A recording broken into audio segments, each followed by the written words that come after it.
మల్యాల మండలంలోని రాజారం గ్రామంలో భారతపు శేఖరు అనే ఇటుక బట్టీల నిర్వహిస్తూ మా భూములను కబ్జా చేస్తూ గవర్నమెంట్ ల్యాండ్ అయినటువంటి ఒరిలను కూడా కబ్జా చేస్తూ మొత్తం కూలిపేసిండు. కావాలంటే మీరు వచ్చి మోక మీద ఇన్స్పెక్షన్ చేసినా మీకు తెలుస్తుంది.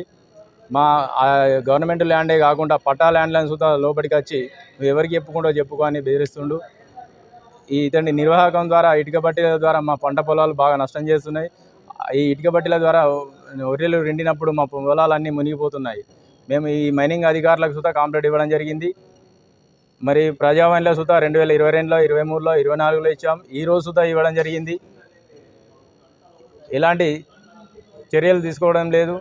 మరి ఇప్పుడైనా మాకు తగు న్యాయం చేయాలని మీడియా ద్వారా మేము వేడుకుంటున్నాము.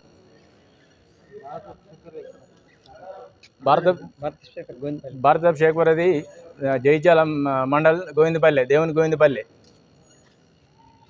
మండలం రాజారం గ్రామంలో భారతపు శేఖర్ అని ఇటుక బట్టీలు